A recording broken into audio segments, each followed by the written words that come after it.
উন্নয়নের পথে বাংলাদেশ ও ভারতের নবযাত্রা শুরু হয়েছে বলে মন্তব্য করেছেন দুই দেশের দুই প্রধানমন্ত্রী শেখ হাসিনা ও নরেন্দ্র মোদী। নয়াদিল্লিতে দুই সরকার প্রধানের দ্বিপাক্ষিক বৈঠকের পর যৌথ সংবাদ সম্মেলনে তারা এই কথা বলেন। ভারতের প্রধানমন্ত্রী নরেন্দ্র মোদী বলেন, ভারত বাংলাদেশের সবচেয়ে বড় উন্নয়ন অংশীদার, ভবিষ্যতেও একসাথে কাজ করতে আগ্রহী তারা। আর আলোচনা ফলপ্রসূ হয়েছে বলে মন্তব্য করেছেন শেখ হাসিনা।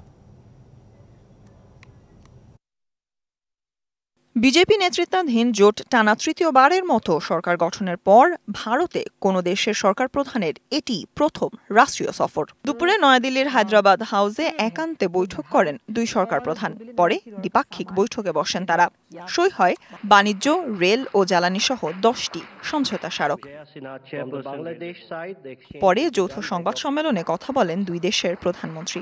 প্রথমেই নরেন্দ্র মোদী গত 10 বছরে দুই দেশের প্রধানমন্ত্রীদের সাক্ষাৎ ও বন্ধুত্বপূর্ণ সম্পর্ক অন্য উচ্চতায় গেছে বলে মন্তব্য করেন। বলেন, ভারত বাংলাদেশের সবচেয়ে বড় উন্নয়ন অংশীদার।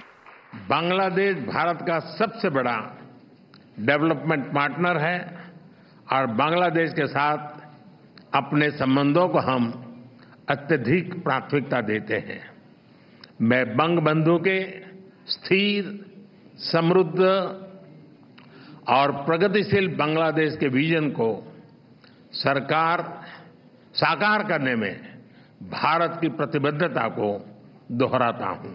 জ্বালানি, বাণিজ্য, রেল যোগাযোগ ও চিকিৎসা সহ নানা খাতের পাশাপাশি স্মার্ট বাংলাদেশ ও বঙ্গবন্ধুর সোনার বাংলা বিনির্মাণে ভারত সবসময় বাংলাদেশকে সহযোগিতা করতে আগ্রহী বলেও জানান তিনি। दोनों देशों की अर्थव्यवस्थाओं को गति मिलेगी, हमारे आर्थिक संबंधों को नई ऊंचाई पर ले जाने के लिए दोनों पक्ष सीपा पर बातचीत शुरू करने के लिए सहमत हैं। নিজের বক্তব্যে প্রথমেই 1971 সালের মুক্তিযুদ্ধে ভারতীয় সৈনিকদের সাহায্য ও আত্মত্যাগের কথা স্মরণ করেন প্রধানমন্ত্রী শেখ হাসিনা। বলেন, মুক্তিযুদ্ধ এবং পরবর্তী সময়ে সরকারের সাহায্য বাংলাদেশের উন্নয়নের পাথেয়। এখন দুই দেশের নতুন সরকার উন্নয়ন ও বন্ধুত্বের পথে নবযাত্রা শুরু করেছে বলেও মন্তব্য করেন শেখ হাসিনা।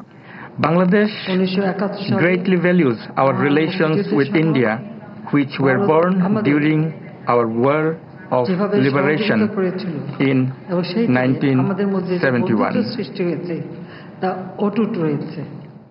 প্রতিবেশী এই দুই দেশ একযোগে কাজ করলে ভিশন 2041 অর্জন সম্ভব বলেও জানান তিনি। আর্থসামাজিক উন্নয়নেও যে সহযোগিতা একে অপরের সঙ্গে আমাদের হয়েছে, সেটাও আমি মনে করি যে ভারতের মতো বিশাল দেশ, বিরাট অর্থনীতির দেশ, তাদের সহযোগিতা পাওয়াটা এটা আমাদের জন্য অত্যন্ত গুরুত্বপূর্ণ এবং এই বন্ধুত্বপূর্ণ সম্পর্কের জন্যই আজকে আমরা অনেক উন্নতি করতে সক্ষম হয়েছি। এ সময় ভারতের প্রধানমন্ত্রী নরেন্দ্র মোদীকে বাংলাদেশ সফরের আমন্ত্রণ জানান শেখ হাসিনা। আইয়ে বাংলাদেশ মে। Sultana Swarna, DBC news, Dhaka.